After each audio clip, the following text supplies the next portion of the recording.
అసమర్థుడి ఆకలి కేకలు అంటారు. స్పెయిన్‌ది అసమర్థుడి ఆగ్రహ కేకలు అనాలేమో. వాళ్ళ దేశంలోకి చొచ్చుకొచ్చినటువంటి మొరాకో శరణార్థులని ఏం చేయాలో అర్థం కాక అలా వదిలేసింది. తమ ప్రజల ప్రాణాలే బలిచ్చింది. తమ దేశపు భూభాగాన్నే వదిలేసింది. చివరికి చొరబడ్డటువంటి వాళ్ళు తమ దేశ ప్రజల మీదన దాడులు చేసి ఆస్తులు లాక్కుంటూ, ఇళ్ళు లాక్కుంటూ, సొంత ఇళ్ళున్నోళ్ళని రోడ్డు మీదకి తరిమేస్తుంటే కాపాడాల్సిన సైన్యం చేష్టలుడిగి చూస్తోంది. పోలీసులు నిద్రపోతున్నారు. ప్రభుత్వం పైగా రెడ్ క్రాస్‌కి అవకాశం ఇచ్చి, ఆ చొరబాటుదారుల్ని బ్రతకడానికి అవకాశం కల్పిస్తూ, తమ వాళ్ళు బ్రతకడానికి అవకాశం లేనటువంటి దరిద్ర పరిస్థితి తీసుకొచ్చింది. పైగా చైనా వాడికి తన నౌకా స్థావరం పక్కనే ప్లేస్ ఇచ్చినటువంటి దౌర్భాగ్యమైనటువంటి ప్రభుత్వం ఉంది. వీళ్ళు ఇజ్రాయెల్ గురించి మాట్లాడుతున్నారు. ఇజ్రాయెల్‌ని ఐసోలేట్ చేయాల్సిన పరిస్థితి ఉందంట.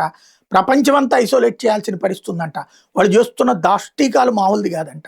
తన దేశ ప్రజల మీదన జరుగుతున్న దాష్టీకాల్ని కాపాడుకోలేని అసమర్థుడు వేరే దేశం తనని తాను కాపాడుకుంటుంటే ఏడుస్తున్నాడంటే, ఇట్టాంటోడు పాలకుడుగా ఉంటే సంక నాకిపోవడమే.